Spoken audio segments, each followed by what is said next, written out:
Impact player అన్న పదానికి అర్థం ఏంటో తెలుసా? అశుతోష్ శర్మ. యెస్. అసలు ఇంపాక్ట్ ప్లేయర్ అంటే ఇంత ఇంపాక్ట్ చూపిస్తాడా అనే పాయింట్‌లోకి తీసుకుపోయిండు. అద్భుతం సృష్టించి ఇడిచిపెట్టిండబ్బా అశుతోష్ శర్మ. ఇక నిన్న జరిగిన Delhi Capitals versus Lucknow super Kings. ఈ మ్యాచ్‌ని మ్యాచ్ అనొద్దు. సస్పెన్స్ థ్రిల్లర్ మూవీ అనాలి. అశుతోష్ శర్మ ఇడిదిక్కు. ఎవరు? అశుతోష్ శర్మ, విప్రజ్ నిగమ్ యంగ్‌స్టర్స్. ఈ యంగ్‌స్టర్స్‌కి ఇడిదిక్కున్న యంగ్‌స్టర్స్‌కి మధ్యలో జరిగిన ఒక యుద్ధం. భీకర యుద్ధం. నువ్వా నేనా అని లాస్ట్ వరకు చివరి రక్తపు బొట్టు వరకు పోరాటం చేసినట్టుగా ఇక్కడ ఇడిదిక్కేమో విప్రజ్ నిగమ్, అశుతోష్ శర్మ నెక్స్ట్ లెవెల్గా ఆడుతూ ఉంటే వీళ్ళని కట్టడి చేయడానికి టోటల్ టీంని అవుట్ చేస్తూ వచ్చిన టోటల్ టీంని అవుట్ చేస్తూ వచ్చిన యంగ్ బౌలర్స్ లైక్ జిగ్వేష్, ఒక్కటో మ్యాచ్ ఆడుతున్న సిద్ధార్థ్, జిగ్వేషు, ప్రిన్స్ యాదవ్ ఇట్లాంటి అద్భుతమైన కొత్త బౌలర్సు, కొత్త బ్యాట్స్మెన్స్ ఇద్దరి మధ్యలో జరిగిన ఫస్ట్ క్లాస్ మ్యాచెస్ ఆడే, డొమెస్టిక్ మ్యాచెస్ ఆడే వీళ్ళ మధ్యలో జరిగిన ఒక భీకర యుద్ధం. ఇందులో నువ్వా నేనా అని టగ్ ఆఫ్ వార్ నడిచింది. కోట్లు తీసుకున్న వాళ్ళంతా మూసుకొని కూర్చున్నారు. అందరికంటే ఎక్స్పెన్సివ్ ప్లేయర్స్ డక్కులు గుడ్లు పెట్టిపోయారు. అసోంటిది వీళ్ళు నడిపించారు కదా అంటే రసవత్తరమైన పోరుని, మహామహుల్ని వీళ్ళు క్లీన్ బౌల్ చేస్తారు. ఎంత తోపు బౌలర్నైనా ఉతికి ఆరేస్తారు వీళ్ళిద్దరు. అట్లా చేసి ఆఖరి వరకు గెలిచిన టీం అయితే ఢిల్లీ క్యాపిటల్స్, కానీ they both gain my respect. అద్భుతంగా వీళ్ళు బౌలింగ్లో లేదు, బౌలింగ్ యూనిట్ లక్నోకి ఖచ్చితంగా ఓడిపోతుంది అని చెప్పిన, కానీ సూపర్ బౌలింగ్ యూనిట్ వచ్చింది. మహామహులంతా కూడా ఇంజూర్డ్ అయ్యి రెస్ట్ తీసుకుంటుంటే సూపర్ బౌలింగ్ యూనిట్ వచ్చింది. ఈ బౌలింగ్ యూనిట్ ఈ బ్యాటింగ్ యూనిట్ మీద ఇక్కడ చూడు వరుస పెట్టి, ఒక్కరు కాదు ఇద్దరు కాదు, వరుస పెట్టి కంటిన్యూస్గా ఇంటికి పంపించారు. అబ్బా ఏమి బౌలింగ్ వేసారు. షర్దల్ ఠాకూర్ కన్నా అంటే షర్దల్ ఠాకూర్ 2 వికెట్లు తీసిండు. స్టార్టింగ్ బూస్టప్ ఇచ్చింది కొత్త బౌలర్స్కి. షర్దల్ ఠాకూర్ని ఖచ్చితంగా మెచ్చుకోవాలి చెప్తున్నా. షర్దల్ ఠాకూర్ 2 వికెట్లు తీసిండు. సిద్ధార్థ్ వచ్చిండు, 1 వికెట్ తీసిండు. దిగ్వేష్ వచ్చిండు, 1-2 ఓవర్స్ కొంచెం ఆగిన తర్వాత దిగ్వేష్ మళ్ళీ వికెట్ తీసిండు. ఆ తర్వాత రవి బిష్ణోయ్ వికెట్ తీసిండు. దిగ్వేష్ మళ్ళీ డాట్లు వేసి పడేసిండు. బిష్ణోయ్ మళ్ళీ వచ్చిండు, కొంచెం స్కోర్ ఇచ్చిండేమో. ప్రిన్స్ యాదవ్ మళ్ళీ ఏం పెద్ద స్కోర్ ఇవ్వలేదు. సిద్ధార్థ్ కంటిన్యూస్గా సంపించిపెట్టారు, ప్రాణాలు తీసిడిచిపెట్టారు. తోపులు తురుంఖాన్లు అని చెప్పుకునే వాళ్ళందరూ బిస్కెట్ అవుతుంటే, కోట్లు పెట్టి కొనుక్కున్న వాళ్ళు వచ్చి అట్టట్ట ఆడి డక్కులు పెట్టిపోతుంటే ఒక్కడొచ్చిండబ్బా. బాబ్బా ఏమి కొట్టిండు. చచ్చిపోతున్న మ్యాచ్ మీద ఆశల్ని రేకెత్తించిండు. నువ్వు ఢిల్లీ క్యాపిటల్స్ని ఇష్టపడేటోడు కావచ్చు, లక్నో సూపర్ కింగ్స్ని ఇష్టపడేటోడు కావచ్చు, లేదు రెండింటిని ఇష్టపడని నేను అనుకునేటోడు కావచ్చు. కానీ నిన్న మ్యాచ్లో అబ్బా అశుతోష్ గెలవాలరా భయ్, నువ్వు ఏం ఆడుతున్నావు భయ్, ఒక్కడివి సింగిల్ హ్యాండ్ గణేష్ లెక్క ఆడుతున్నావు, గ్రేట్, సలాం అన్న సెన్స్ అయితే అందరికీ వచ్చిండొచ్చు. అండ్ నాకు నిన్న మ్యాచ్లో అశుతోష్ని ఎంత మెచ్చుకోవాలనో అంతకంటే ఎక్కువ మెచ్చుకోవాలని అంట, కానీ అంతే సమానంగా విప్రజ్ని కూడా మెచ్చుకోవాలి. ఇటు బౌలింగ్లో తను ఏమి చేయాలో అది చేసిండు. రన్స్ ఎక్కువ ఇచ్చిండు, ఎక్స్పెన్సివ్ అయిపోయిండు, బాగా కాస్ట్లీ అయిపోయిండు అన్న ఫీలింగ్ మనకు వచ్చిండొచ్చు. కానీ మనోడే ఫస్ట్ మార్క్రమ్ని అవుట్ చేసిండు. అట్లా ఎంబటే 13వ ఓవర్లో విప్రజ్ నిగము ఎక్కువ రన్స్ ఇచ్చిండొచ్చు, కానీ ఒక అద్భుతమైన క్యాచ్ వచ్చేలాగా చేసిండు.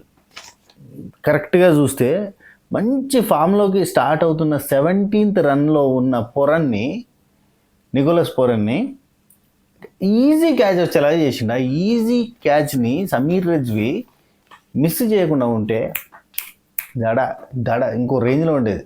బౌలింగ్లో అట్లా సపోర్ట్ చేసిండు. బ్యాటింగ్కి వచ్చేసరికి ఇక అందరూ వచ్చినట్టుగా పెవిలియన్కి పోతూ ఉంటే నాకు సంబంధం లేదురే, నేను గిట్ట అనుకుంటే వెళ్ళిపోతే మనం సంగనాగిపోయినాం, మనది అయిపోయింది పని అని అనుకుంటుంటే విప్రజ్ నిగమ్ వచ్చి 20 years అట వచ్చిండు. నవ్వుకుండా కొట్టిండు, కంటిన్యూస్ హిట్టింగ్ చేసిండు, నవ్వుకుండా కొట్టిండు, టెన్షన్ తీసుకోలేదు.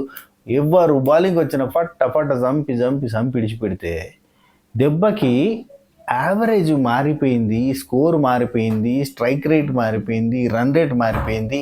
కంప్లీట్గా బొత్తు చేసి ఇడిచిపెట్టాడు. అబ్బాబ్బాబ్బా విప్రజ్ నిగమ్ లాంటి అంటే సపోర్టింగ్ ప్లేయర్, ఇప్పుడు ఒక అద్భుతమైన పార్ట్నర్షిప్ బిల్డ్ చేసే లాంటి ప్లేయర్ ఎవరు రాకపోయేసరికి అశుతోష్ ఒంటరి పోరాటం చేయలేని సిచ్యువేషన్లో విప్రాజ్ 39 ఇచ్చిండబ్బా.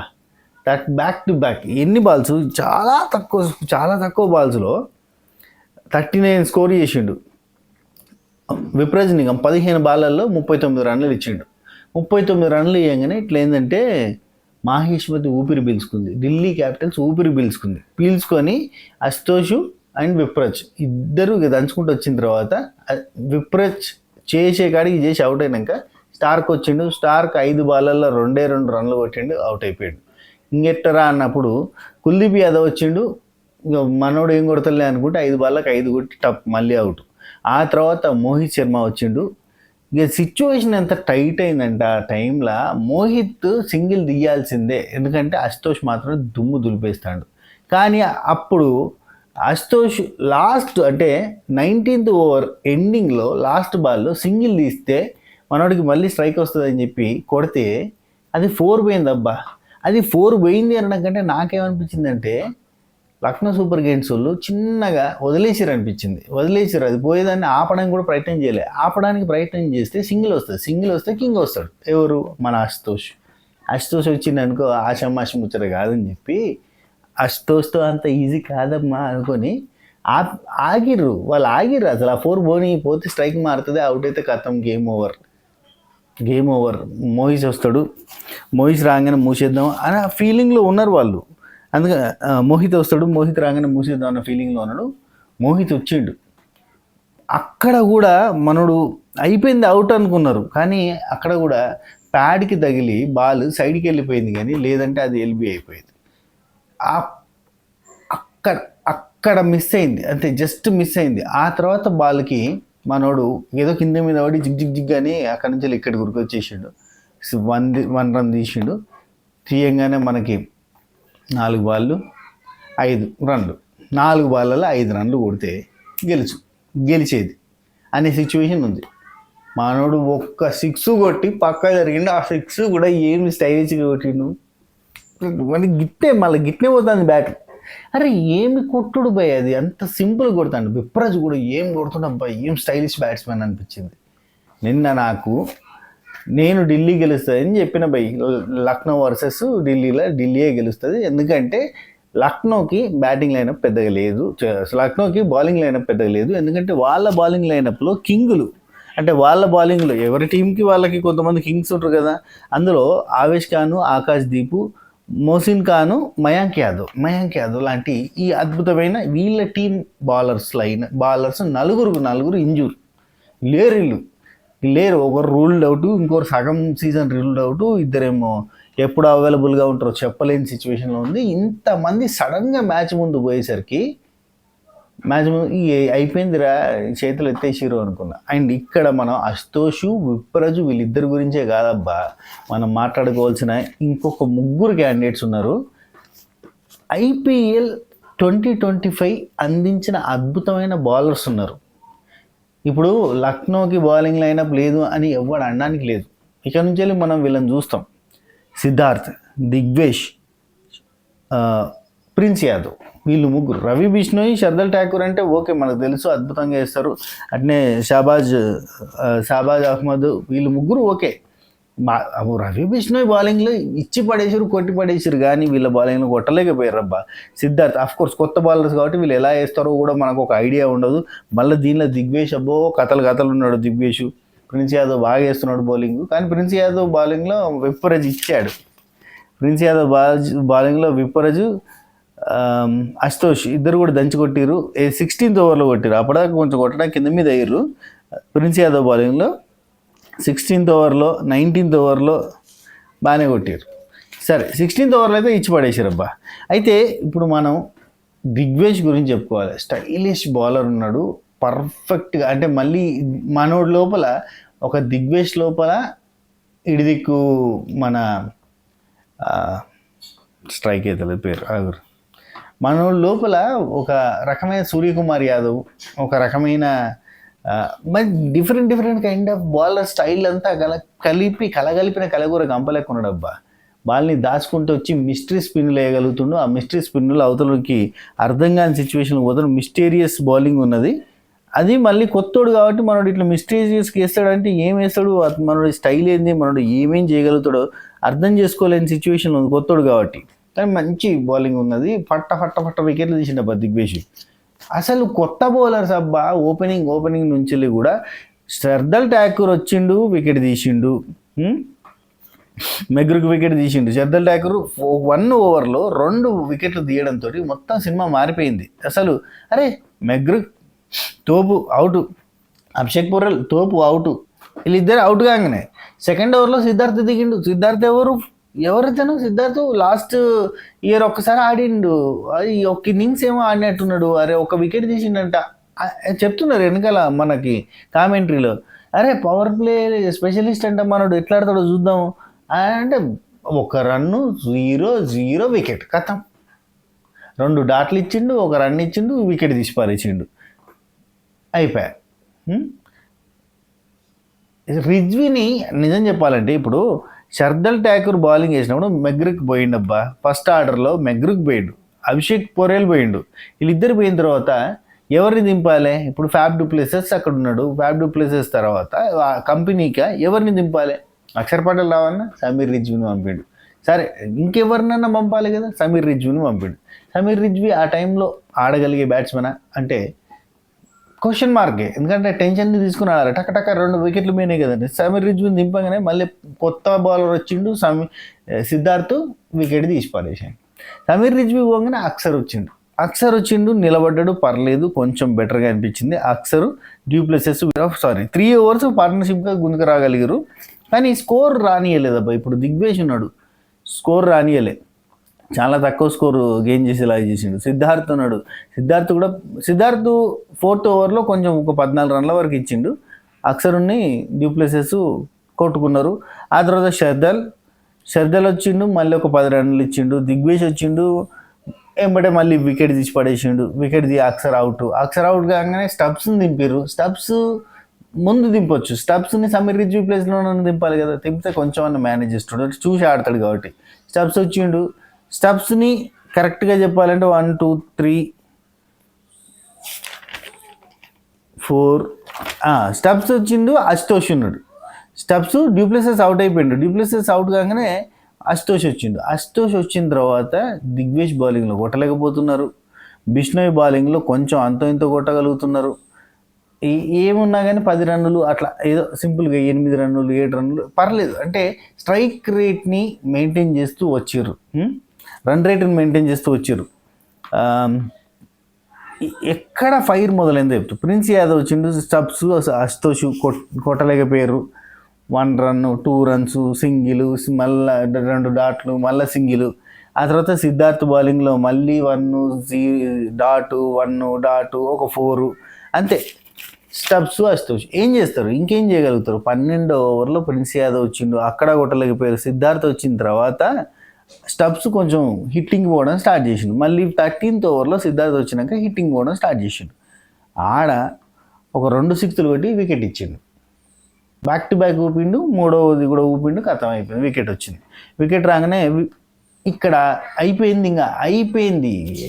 అందరు వెళ్ళిపోయారు. ఇప్పుడు మెగ్రుక్ వెళ్ళిపోయాడు, డ్యూప్లెసెస్ వెళ్ళిపోయాడు, అభిషేక్ పొర్రెల్ వెళ్ళిపోయాడు, అండ్ సమీర్ రిజ్వీ ఓకే, అక్షర్ పటేల్ వెళ్ళిపోయాడు. ఎవరు లేరు ఇక, అయిపోయింది. స్టబ్స్ వెళ్ళిపోయాడు, అందరు వెళ్ళిపోయారు, ఇక ఎవరు లేరు. ఇక అశుతోష్ ఒక్కడు మిగిలిండబ్బా. అశుతోష్ కూడా చెప్పాలి, అసలు బ్యాట్స్మెన్స్ అయిపోయారు అన్న సిచ్యువేషన్ వచ్చింది. ఇంపాక్ట్ ప్లేయర్ కింద అశుతోష్ శర్మ వస్తున్నాడు అనగానే అశుతోష్ శర్మన ఏం ఆడింది, ఎంత ఆడింది ఇది వరకు అన్నట్టుగా చూస్తున్నాం అన్నట్టు. అశుతోష్ శర్మ దిగేదాకా నమ్మకం లేదు అశుతోష్ శర్మ మీద. ఇంతమంది మహామహులు, మెగ్రుక్ లాంటి వాళ్ళు, మహామహులు, అభిషేక్ పొర్రెల్ లాంటి వాళ్ళు అందరూ వెళ్ళిపోయిన తర్వాత, స్టబ్స్ వెళ్ళిపోయిన తర్వాత అశుతోష్ శర్మ ఏం చేస్తాడులే ఇక అని అనుకుంటే, అశుతోష్ శర్మ మెరుపు ఇన్నింగ్స్ అబ్బాయి, మెరుపు ఇన్నింగ్స్ అని చెప్పాలి. నెక్స్ట్ లెవెల్లో ఆడాడని చెప్తా. అశుతోష్ శర్మ స్టార్టింగ్లో ఏం చేసిండంటే పార్ట్నర్షిప్ బిల్డ్ అవ్వడానికి ప్రయత్నం చేసిండు, కాలే. ఆ తర్వాత అశుతోష్ పోయినాక విప్రాజ్ నిగమ్ వచ్చినాక వీళ్ళిద్దరికి కాంబో సెట్ అయింది. వీళ్ళిద్దరు కూడా రవి బిష్ణోయ్ బౌలింగ్లో next Vipraj back to back 4 single 4 ఇడిదికి అశుతోష్ ఒక సింగిల్ తీసి ఇచ్చేసిండు. ఇయ్యంగానే మళ్ళీ 4 సింగిల్, అశుతోష్ సింగిల్ తీసి ఇచ్చిండు, మళ్ళీ 4 మళ్ళీ 6 మళ్ళీ సింగిల్ తీసిండు. మళ్ళీ విప్రాజ్ స్ట్రైక్ వచ్చింది. షాబాజ్ వచ్చిండు, షాబాజ్ రాగానే మళ్ళీ 4 కొట్టిండు, మళ్ళీ సింగిల్ తీసిండు. అయితే విప్రాజ్ దగ్గర తెలిపోయిందంటే ఒక 4 కొడతాడు, బౌండరీకి పంపించిన ఎంబట ఒక సింగిల్ తీసుకొని పక్కకి జరిగిపోతుండు. మళ్ళీ అశుతోష్ వచ్చిండు, సింగిల్ తీసిండు, మళ్ళీ స్ట్రైక్ ఇచ్చిండు. అశుతోష్ కూడా చాలా తెలివిగా అవతల కొడుతున్నారు అంటే అవతలకి ఇవ్వడానికి ప్రయత్నం చేస్తున్నాడు. స్టెప్స్ అప్పుడు కూడా అట్నే చేసిండు అన్నట్టు. ఆ తర్వాత అశుతోష్ మళ్ళీ సింగిల్ ఇచ్చేయగానే మళ్ళీ ఒక 6 కొట్టిండు, మళ్ళీ ఒక సింగిల్ కొట్టి ఇటు వచ్చిండు, మళ్ళీ సింగిల్ కొట్టి మళ్ళీ విపరీత లైన్లోకి పోయాడు. ఏం ఆడుతుర్రా భయ అనిపించింది. అప్పటిదాకా చచ్చిపోయింది నా మ్యాచ్ అన్న సిచ్యువేషన్ నుంచి లేపి పైకి తీసుకుపోయాడు. ఆ తర్వాత నెక్స్ట్ ఓవర్ ప్రిన్స్ యాదవ్ వేసిండు. ప్రిన్స్ యాదవ్ 16th ఓవర్ వేయంగానే ప్రిన్స్ యాదవ్ బౌలింగ్లో అప్పటిదాకా కొట్టలేకపోయారు. సింగిళ్ళు డాట్లు, సింగిళ్ళు తుడీలు డాట్లు, ఇట్నే పోయింది.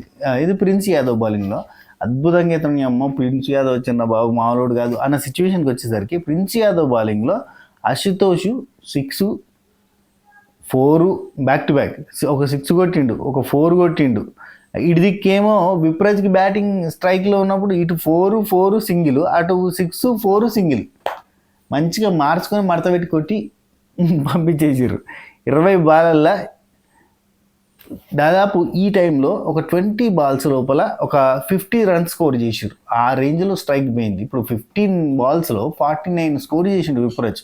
ఆ రేంజ్లో ఇంకా నెక్స్ట్ లెవెల్ ఒక పవర్ ప్యాక్డ్ ఎనర్జీ, ఒక పవర్ని ఇచ్చిండు మ్యాచ్కి. అందుకే విప్రాజ్ బౌలింగ్లో కావచ్చు, బ్యాటింగ్లో కావచ్చు, బౌలింగ్లో కూడా అద్భుతంగా బౌలింగ్ వేసి క్యాచ్లు వచ్చేది. అంటే కొంచెం స్కోర్ ఇచ్చినా కానీ వికెట్ వచ్చేలాగా చేసిండు. ఫీల్డింగ్లో మిస్టేక్, ఆఖరికి అక్షర్ పటేల్ ఒప్పుకున్నాడు. అక్షర్ పటేల్ నాకు ఫీట్ కింద మీద అవుతూ ఉంటుంది, మా దానిలో చాలా ఇబ్బంది అయిపోయింది, మా ఫీల్డింగ్ సైడ్ కూడా మాకు మిస్టేక్స్ ఉన్నాయి, క్యాచెస్ కూడా మేము మిస్ చేసినాం కొన్ని, 1 కాదు 2 క్యాచెస్ మిస్ చేస్తారు, కొంచెం ఫీల్డింగ్లో బాగలేదు, ఇబ్బంది అయిపోయింది అండ్ స్టార్టింగ్ అంతా కూడా మేము వరుసపెట్టి అవుట్ అవ్వడం కూడా మాదే పెద్ద మిస్టేక్. అశుతోష్ ఇప్పుడు గెలిపించిండు కాబట్టి ఇట్లాంటి సిచ్యువేషన్ ఇప్పుడు మేము గెలిచినాం కాబట్టి మీరు స్టెప్స్ లాంటి వాడికి ఆ టైంలో ఎట్లా ఓవర్ ఇచ్చినావు అని అన్నారు. లేదంటే బౌలింగ్ సైడ్ గురించి చెప్పాలంటే స్టెప్స్కి ఆ ఓవర్ ఎట్లా ఇచ్చిండు, స్టబ్స్కి ఇస్తే స్టబ్స్ 28 రన్స్ ఇచ్చిండు. అబ్బా ఒక్క ఓవర్లో 28 రన్స్ ఇచ్చిండు. ఏంటంటే మనోడు ఉన్నాడు చూడు మొన్న జోఫ్రా ఆర్చర్ కదా ఎస్ఆర్హెచ్కి సమర్పయామి అన్నట్టుగా ఇస్తూ పోయిండు. ఇడిచిపెడితే 2 ఓవర్లు లేపితే కథ మొత్తం వాళ్ళకు 70-100 ఇచ్చేటోడేమో, కానీ ఒక్క ఓవర్కి 28 రన్స్ ఇచ్చిండు. అబ్బా అసలు ఆ టైంలో స్టబ్స్ని ఎందుకు దింపిండు, అక్షర్ ఉన్నప్పుడు అక్షర్ దిగచ్చు కదా అన్న ఫీలింగ్ వస్తుంది ఇక్కడ కూర్చున్న వాళ్ళకి. ఏదో ప్రయోగాలు చేసిండు 3 ప్రయోగాలు విఫలమైనాయి. సరే ప్రిన్స్ యాదవ్ దానిలో కొట్టి సంస్థం పిడిచిపెట్టారు. ఆ తర్వాత ఇక దిగ్వేష్ని దింపారు. వికెట్ కంపల్సరీ తీస్తాడు అనుకున్నట్టుగానే దిగ్వేష్ వికెట్ తీసిండు. రాగానే మిస్టీరియస్ స్పిన్నర్ అని అంటున్నాం కదా, వికెట్ తీసేసిండు. విప్రాజ్ అవుట్ కాగానే మళ్ళీ అయిపోయింది అనుకున్నారు. యాక్చువల్లీ విప్రాజ్ ఆఫ్ సైడ్ ఆడినట్టు ఆన్ సైడ్ లెగ్ సైడ్ ఆడలేకపోతున్నాడు. ఇది ఒకటి గమనించారు. దిగ్వేష్ని దించారు. దిగ్వేష్ అవుట్ చేసిండు. ఇటు అశుతోష్ ఉన్నాడు. ఇప్పుడు మళ్ళీ స్టార్క్ వచ్చి జస్ట్ ఒక 2 బాల్స్ ఏమో ఆడి, ఒక్క నిమిషం చెప్తా. స్టార్క్ వచ్చిండు, 2 బాల్స్ ఏమో ఆడిండు, అవుట్ అయిండు. యాక్చువల్లీ స్టార్క్ ఆడింది 2 బాల్స్ అవుట్ బస్. సో ఆ తర్వాత కుల్దీప్ వచ్చిండు. 5 బాల్ ఆడిండు, 5 రన్నులు కొట్టిండు, అంటే ఒక 4 కొట్టిండు, సింగిల్ ఇచ్చిండు. అబ్బా వెరీ నైస్. అయితే కుల్దీప్ ఆడాడేమో అనుకున్నాం. అశుతోష్ కుల్దీప్ ఇక అయిపోయింది మ్యాచ్. ప్రతిసారి ఇక అయిపోయింది అన్నప్పుడల్లా అశుతోష్ మళ్ళీ 6 4 6 1 కట్. సో మళ్ళీ స్కోర్ని 19th ఓవర్లో మళ్ళీ ప్రిన్స్ వచ్చిండు. ప్రిన్స్ రాగానే ఒక 4, ఆ తర్వాత ఒక డాటు, కుల్దీప్ వికెట్ తీయగానే ఇక అశుతోష్ ఒక 6 ఒక 4 కొట్టేసారు. కుల్దీప్ వికెట్ పోయింది. ఇంకా మనకి వచ్చి నిల్చున్నది మోహిత్. అశుతోష్ స్ట్రైక్ ఉంది కాబట్టి ఏదో అటు దిప్పి ఇక్కడ 10 రన్లు గుంజిండు అశుతోష్. 10 + 4 + 2 16 రన్లు గుంజేసిండు. ఇక ఇక్కడ మనకు కొట్టాల్సిన ఏమున్నాయి, షాబాజ్ అహ్మద్ వచ్చిండు. ఫస్ట్ డాట్ వేసిండు. డాట్ యాక్చువల్లీ కొంచెం అటు ఇటుగా అయితే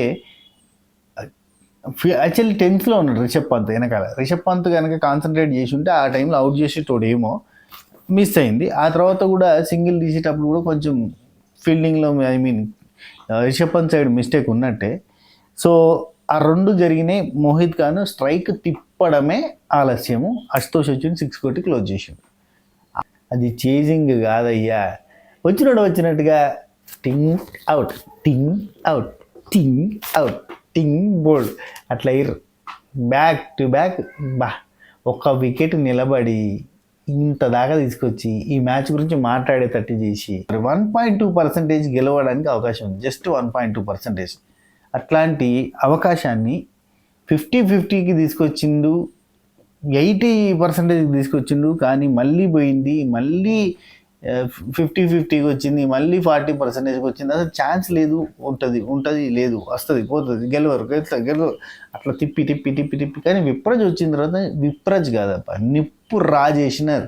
విప్రాజ్ కాదు, నిప్పు రాజేసిండు అని చెప్పొచ్చు. అబ్బా నెక్స్ట్ లెవెల్ అబ్బా. ఇలా బౌలర్స్ కూడా అబ్బా నెక్స్ట్ లెవెల్ బౌలర్స్ వచ్చారు. లక్నోకి రంది లేదు. సిద్ధార్థ్ ఉన్నాడు, దిగ్వేష్ ఉన్నాడు, షర్దల్ ఉన్నాడు. అండ్ వాళ్ళు ఎవరైనా ఇంజూరీ అయిన వాళ్ళు సెట్ అయ్యి వస్తే వాళ్ళు ఉంటారు. కానీ అందరిని బౌలర్స్ని పెట్టుకుని రవి బిష్ణోయ్ ఉన్నాడు. కానీ రవి బిష్ణోయ్ ఫెయిల్ అయింది అని చెప్పాలి వీళ్ళందరిలా. అంటే రవి బిష్ణోయ్ ఎక్కువ స్కోర్ ఇచ్చిందని చెప్పాలి. కానీ అద్భుతంగా వేసారు అబ్బా వీళ్ళంతా. దిగ్వేష్ బా. ఇక మనకి వీళ్ళ సైడ్ బౌలింగ్ గురించి ఒకసారి చెప్పేసుకుందాం. అంతా హైలైట్స్ చెప్పుకుంటూ పోయినట్టు అయింది కదా. స్టార్క్ వచ్చిండు ఫస్ట్. స్టార్క్ వచ్చి బౌలింగ్ చేస్తుంటే 5 బాళ్ళు మంచిగా స్లో అనిపించింది. ఎప్పుడైతే 6th బాల్ అంటే 5 బాల్ వరకు కూడా మ్యాచ్ మెల్లగానే పోతుంది అన్న ఫీలింగ్ వచ్చింది. 6వ బాల్లో వచ్చేసరికి మిచెల్ మార్ష్ 6 కొట్టిండు. అప్పుడే స్టార్ట్ అయింది, కొంచెంగా స్టార్ట్ అయింది. పవర్ ప్లేలో అక్షర్ పటేల్ అసలు డీసెంట్ స్పెల్ని ఇచ్చేసిండని చెప్పాలి. 2 ఓవర్లు ఇచ్చిండు కానీ 11 రన్లు ఇచ్చిండు. పవర్ ప్లేలో మంచి కంట్రోల్ చేసుకుంటూ వచ్చిండు. యాక్చువల్లీ మళ్ళీ స్టార్క్ వచ్చిండు, కొంచెం స్కోర్ ఇచ్చేసిండు. స్కోర్ ఇవ్వగానే కొంచెం మారిపోయింది లెక్క. మీ ఎంత 21 అయిపోయింది అక్కడికే స్కోర్. ఆ తర్వాత అక్షర్ వచ్చిండు, ఒక 6 రన్లు ఇచ్చిండు. 2 కూడా మంచి డీసెంట్ స్పెల్ అని చెప్పాలి అక్షర్వి. అయితే విప్రాజ్ వచ్చిన తర్వాత విప్రాజ్ ఒక వికెట్ తీసిండు, మార్క్రమ్ది వికెట్ తీసిండు. వికెట్ తీసిన తర్వాత కొంచెం గేమ్ మారిపోయిందని చెప్పాలి. ఆ తర్వాత ముఖేష్ వచ్చిండు. ముఖేష్ కుమార్ వచ్చేసి ఒక వైడ్ వేసిండు, సింగిల్ 6, 4, మళ్ళీ సింగిల్, మళ్ళీ డాటు. కొంచెం బాగానే ఇచ్చినట్టుగా స్కోర్ 13 ఇచ్చిండు. సరే ఆ తర్వాత వచ్చింది విప్రాజ్. మళ్ళీ 7th ఓవర్లో విప్రాజ్ వచ్చిండు. రాగానే 6 ఇచ్చిండు. అబ్బా అనుకున్నారు. మళ్ళీ సింగిల్ చేసేసి మిచెల్ మార్ష్ పొరెన్కి బ్యాటింగ్ ఇస్తే మళ్ళీ 6 వేసిండు, మళ్ళీ 6 కొట్టిండు. మళ్ళీ ఒక డాటు, ఇక్కడే క్యాచ్ మిస్. అప్పటికి పొరన్ స్కోరు 17 మాత్రం. ఈజీగా అక్కడ అవుట్ అయితే అసలు ఇంత బిల్డ్ కాకపోయేది, ఇంత పార్ట్నర్షిప్ బిల్డ్ కాకపోయేది. అండ్ పొరన్ అంత స్కోర్ చేయకపోయేటోడు, ఇంత టఫ్ మ్యాచ్ అని మనం చూడకపోయేటోళ్ళం. మళ్ళీ 6 కొట్టిండు. ఒరి అమ్మ బ్యాక్ టు బ్యాక్. ఒక ఓవర్లో పొరన్ 18 రన్నులు ఇచ్చిండు, మార్చ్ 7 ఇచ్చిండు. ఏడికెళ్ళి అవుతుంది. 25 రన్స్ ఇన్నే వచ్చేసినాయి. విప్రాజ్ బౌలింగ్లో వీకా అంటే కాదు, విప్రాజ్ క్యాచ్లు వచ్చేటట్టు చేసిండు. కానీ వీళ్ళు ఫీల్డింగ్ చక్కగా చేయలే. అందుకే విప్రాజ్ని ఎవరు క్వశ్చన్ చేయలే. విప్రాజ్ ఎక్కువ స్కోర్ ఇచ్చిండు, ఎక్స్పెన్సివ్ అయిందని మాట్లాడడానికి లేదు. అంతకంటే ముందు ఓవర్లో విప్రాజ్ వచ్చిండు, వికెట్ తీసిండు. మంచిగా పొరైన్ క్యాచ్ని, సింపుల్గా వచ్చిన క్యాచ్ని సమీర్ రిజ్వీ వదిలేయడంతో నెక్స్ట్ కుల్దీప్ వచ్చిండు. కుల్దీప్ వచ్చి కొంచెం ఒక 9 రన్స్ ఇచ్చిండు. అయితే పొరన్ మెల్లగా ఫామ్లోకి రావడం స్టార్ట్ అయిపోయింది అక్కడనే. ఎందుకంటే 2 4లు కొట్టేసిండు ఈ ఓవర్లో కూడా. ఆ తర్వాత మోహిత్ వచ్చిండు. మోహిత్ వచ్చి స్కోర్ అయితే 8 ఇచ్చిండంటే మనకి టఫ్ చేస్తున్నట్టుగా అనిపించలేదు. కానీ కొన్ని ఓవర్స్ పెద్ద మిస్టేక్ చేసిండంటే అక్షరు. ఇక్కడ కుల్దీప్కి ఇవ్వడం బాగానే ఉంది, మోహిత్కి ఇవ్వడం కూడా ఓకే పర్లేదు, ముఖేష్కి ఇవ్వడం కూడా పర్లేదు. కానీ స్టబ్స్కి ఇచ్చిండు చూడు, అక్కడ పెద్ద దెబ్బ అయిపోయిందబ్బా. స్టబ్స్కి 13వ ఓవర్ ఇయ్యంగానే 28 రన్నులు కొట్టారబ్బా. బ్యాక్ టు బ్యాక్గా ఒక్క డాటు, 4 6లు, ఒక 4, బ్యాక్ టు బ్యాక్ ఒక 28 స్కోర్ ఒక్క ఓవర్లో వచ్చేసింది. మొత్తం తలకిందులో అయిపోయింది గేమ్. కుల్దీప్ వచ్చిండు, మ్యాక్సిమం కంట్రోల్ చేసిండు. అసలు కొట్టడానికి లేకుండా ఉంది కుల్దీప్ దానిలో. ఎందుకంటే 3 డాట్ బాల్స్, ఒక వికెట్, మళ్ళీ డాట్, మళ్ళీ ఒక సింగిల్, ఆ రేంజ్లో తీసుకుపోయిండు. ఇక్కడ నేను ముఖేష్ వికెట్ తీసిండు చెప్పలేదబ్బా. ముఖేష్ వచ్చేసి మార్చ్ వికెట్ తీసిండు. మిచెల్ మార్ష్ వికెట్ తీసిన తర్వాత పంత్ వచ్చిండు. అక్కడ పంత్ని సింపుల్గా 3 డాట్లు పెట్టి అవుట్ చేసిండు, ఖతం అయిపోయింది. ఒక 5 బాల్లో వేస్ట్ చేసిండు పంత్. రిషబ్ పంత్ క్యాప్టెన్సీ అనే టెన్షన్లో పడ్డాడని అనిపించింది. కానీ రిషబ్ పంత్ క్యాప్టెన్సీ గురించి మనం మెచ్చుకోవాలి. కొత్త కొత్త బౌలర్స్తో అద్భుతమైన ప్రయోగాలు చేస్తూ లైక్ అప్పట్లో ధోని చేసేది, ధోని ఎప్పుడైనా చేస్తాడు అనుకోరి, ధోని ఎంఎస్ ధోని చేసేటట్టుగా కొత్త కొత్త వాళ్ళకి అవకాశం, నెక్స్ట్ బాల్ ఏం జరుగుతుందో తెలియనటువంటి కొత్త బౌలర్స్కి అవకాశము, ఆ టెన్షన్ తీసుకుంటారా వీళ్ళు వీళ్ళకి ఎందుకు ఇచ్చారు అనేటోళ్ళకి కూడా ఇచ్చి వాళ్ళని ఎంకరేజ్ చేసి మొత్తం ఒక టెన్స్ పెట్టేటట్టుగా చేసిండు అన్నట్టు. బాగా చేసిండు క్యాప్టెన్సీ, కానీ లాస్ట్ 5 ఓవర్స్లో కొంచెం అటు ఇటు కాకపోతే ఈజీగా రిషబ్ పంత్ అనుకున్నట్టుగా అయితే బాగుండేది. కొంచెం లాస్ట్లో టెన్షన్ పడ్డారు వాళ్ళు కూడా. ఇంత టైట్ వచ్చింది ఏందిరా, ఇంత ఈజీ చేసుకున్నాం కదరా మేము మ్యాచ్ అనుకున్నాడు. అయితే స్టార్క్ వచ్చి మళ్ళీ ఒక వికెట్ తీసిండు పొరంది. ఆ తర్వాత అక్షర్ పటేల్ వచ్చిండు, 6 బాళ్ళకి 6 సింగిల్ ఇచ్చిండు. బదాని మిల్లర్ వచ్చిండు. మిల్లర్ యాక్చువల్లీ బదోని అంటే మిల్లరు ఈ కాంబో సెట్ అయ్యి ముందుకు పోతుంది అని అనుకోలేం, కానీ మంచిగా నడిపించుకుంటూ వచ్చారు. అయితే ఇప్పటికే స్కోర్ గట్టిగా అయిపోయింది. రన్స్ని అక్షర్ పటేల్ కంట్రోల్ చేసిన, ఇప్పుడు స్టబ్స్ టైంలో అక్షర్ వస్తే బాగుండేది కదా, కంట్రోల్ అయ్యేది కదా. కుల్దీప్ వచ్చిండు, మళ్ళీ కుల్దీప్ వచ్చి పర్లేదు డీసెంట్ చేసిండు, బదాన్ని వికెట్ చేసిండు. ఆ తర్వాత వీళ్ళు ఎంబడే షాబాద్ రన్అట్ అయిపోయాడు. సో వీళ్ళ స్కోరు డీసెంట్గా పెరుగుతూ యాక్చువల్లీ 250 స్కోర్ అవుతుందేమో అనుకున్నాం మనం. లక్నో వాళ్ళది 250 దాకా పోతుంది అనుకున్నది. మెల్లగా టోటల్గా మిల్లర్ అయితే ఆఖరికి ఒక 209 స్కోర్ని సెట్ చేసి పెట్టిండబ్బా. ఆ 209 అయింది అంటే okay, very nice, decent score అనుకున్నా. యాక్చువల్లీ 250 దాకా పోతుంది అనుకున్నాం. ఈ 4 వల్ల వీళ్ళ వాళ్ళ ఫామ్ చూస్తా అంటే ఏం కొడుతుర్రు అయ్యా అనుకున్నాం. ఇక వాళ్ళు ఈజీగా 250 సెట్ చేస్తారు వాళ్ళు అనుకున్నట్టున్నారు. ఢిల్లీ క్యాపిటల్స్ యాక్చువల్లీ బ్యాటింగ్ చేయాలి, చేయకుండా బౌలింగ్ చేసింది అంటే మనం ఒక 250 స్కోర్ చేస్తే నెక్స్ట్ బౌలింగ్ సగం పడదో మనం చేసి పెడదాం, గట్టి స్కోర్ చేసి పెడదాం. ఫస్ట్ బ్యాటింగ్ తీసుకున్న వాళ్ళు గట్టి స్కోర్ చేయాలి, లేకపోతే నడవదు అన్న సెన్స్కి వేరు. సో గట్టి స్కోర్ చేసి పెట్టి ఇక ఈ మ్యాచ్ మొత్తంలో most funniest thing Stubbs Siddharth మధ్యలో జరిగిందబ్బా. సిద్ధార్థ్ బౌలింగ్లో స్టబ్స్ బ్యాక్ టు బ్యాక్ 2 6లు కొట్టిండంటే ఒక 6 స్టేడియం అవతల పడ్డది, ఆ రేంజ్లో కొట్టిండు. అట్లా స్టేడియం అవతల పడంగానే బాల్ వచ్చడానికి లేట్ అవుతుందని చెప్పి కొత్త బాల్ తీసుకొచ్చి ఇచ్చారు. ఎందుకంటే ఇప్పటికే 13వ ఓవరు, రెండో ఇన్నింగ్స్లో 11th ఓవర్ తర్వాత కొత్త బాల్ తీసుకునే ఆప్షన్ ఉంది కాబట్టి 13వ ఓవర్లో కొత్త బాల్ తీసుకొచ్చి ఇచ్చేసారు. అఫ్కోర్స్ బాల్ లేకపోతే కూడా ఇస్తారనుకో. అయితే ఆ కొత్త బాల్కి మంచి గ్రిప్ ఉంది, బాగా తిరిగింది. స్టబ్స్కి అట్లా బాల్ అయితే ఇట్లా వికెట్ పక్కన లేచింది. పాపం తను తీసిన గొయ్యిలో తనే పడ్డట్టుగా తను బాల్ అవతలకు పంపిస్తే కొత్త బాల్ వచ్చింది, ఆ బాల్ తోటి క్లీన్ బౌల్డ్ అవడం ఏంది. అది పాపం భలే కామెడీగా అనిపించింది. మన సిద్ధార్థ్ కూడా బాగా నవ్వుకున్నాడు, బౌలింగ్ వేసిన పిల్లగాడు మంచిగా నవ్వుకున్నాడు, ఎంజాయ్ చేసిండు. And very nice. అండ్ ఈ టోటల్ మ్యాచ్లో మనం చూస్తే 2 సైడ్లు కూడా క్యాప్టెన్సీలో ఫెయిల్యూర్ ఉంది. అక్షర్ పటేల్ సైడ్ అయితే క్యాప్టెన్సీలో ఫెయిల్యూర్ ఉంది, వాళ్ళ టీం అంతా కూడా ఫీల్డింగ్లో కొంత ఫెయిల్ అయింది. అండ్ అంత పీకల్లోకి తీసుకుపోయేదాకా జరగడానికి కారణం ఏంటంటే స్టార్టింగ్లో అంటే అసలు వాళ్ళు అవుట్ కారు అనుకున్నటువంటి తోపులు తురుములు అనుకున్న వాళ్ళు వరుసపెట్టి మెగ్రుకు, డ్యూప్లెసిస్, అభిషేక్ పొరేలు అందరూ కూడా వరుసపెట్టి అవుట్ కావడం, అందరూ పెద్ద మైనస్ అయిపోయింది. అండ్ స్టబ్స్ వేసిన ఓవర్ పెద్ద మైనస్, వీళ్ళకి 28 రన్స్ బ్యాక్ టు బ్యాక్ రావడము, ఇట్లా చాలా భారీ మిస్టేక్లు జరిగినాయి. And Rishabh Pant captain innings ఆడిందా అంటే మంచి టీంని బాగా మేనేజ్ చేసిండు, కానీ రిషబ్ పంత్ అంత ఎక్స్పెన్సివ్ ప్లేయరు గుడ్డు పెట్టిపోవడం బాగా అనిపించలేదు. ఒక ఓవర్ వేస్ట్ చేసి 0 కొట్టి డక్ పెట్టిపోవడం అనేది అసలు మంచిగా అనిపించలేదు. ఎందుకంటే రిషబ్ పంత్ ప్లే కోసం అని చెప్పి చాలామంది ఎదురు చూసారు కదా, రిషబ్ పంత్ అన్నాడు. మరి పంతానికి పోలేదు, ఉత్తగానే వచ్చేసిండు. సో కొత్త బౌలర్స్ మెరుపు లెక్క వచ్చారు. ఇక విప్రజ్ లాంటి, అస్తోష్ లాంటి కొత్త బ్యాట్స్మెన్స్ మెరుపు వేగంతో ఆడారు, మెరుపు ఇన్నింగ్స్ ఆడారు.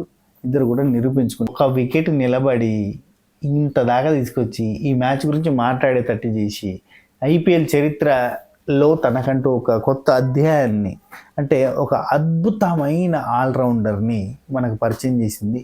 ఒక విప్రజ్ నిగమ్ లాంటి ఆల్రౌండర్ని, ఒక అశుతోష్ శర్మ లాంటి అద్భుతమైన బ్యాట్స్మెన్ని పరిచయం చేశారు. నిజంగా నెక్స్ట్ ఢిల్లీ క్యాపిటల్స్కి ఒక బలమైన ప్లేయర్, ఇద్దరు బలమైన ప్లేయర్లు దొరికారు. వాళ్ళే Ashutosh and Vipraj. Hats off to Ashutosh and Vipraj and prince Yadav, Digvesh, Siddharth, వీళ్ళందరికీ సూపర్ అని చెప్పాలి. అఫ్కోర్స్ షర్దల్ ఠాకూర్, రవి బిష్ణోయ్ ఆల్రెడీ నిరూపించుకున్న వాళ్ళు, కానీ వీళ్ళు కొత్త నీరు వచ్చింది అయ్యా. కొత్త నీరు మామూలుగా లేదు, చాలా బాగున్నది. కొత్త నీరు చాలా అద్భుతంగా పర్ఫామ్ చేస్తుంది. చూద్దాం. ఏమంటారు, మంచి రోజులు మీకు ఇంకా రావాలని కోరు. ఓవరాల్గా మన ఢిల్లీ క్యాపిటల్స్ పాయింట్స్ టేబుల్లో ఒక 2 పాయింట్లని స్కోర్ చేసుకుంది. హ్యాపీ ఎండింగ్ అయితే అయింది. వీళ్ళకి కూడా మంచి పేరు వచ్చింది. రిషబ్ పంత్కి ఏం పెద్దగా నెగిటివ్ ఏం కాదు. అండ్ అందరూ కూడా బాగా ఆడిరు కదబ్బా.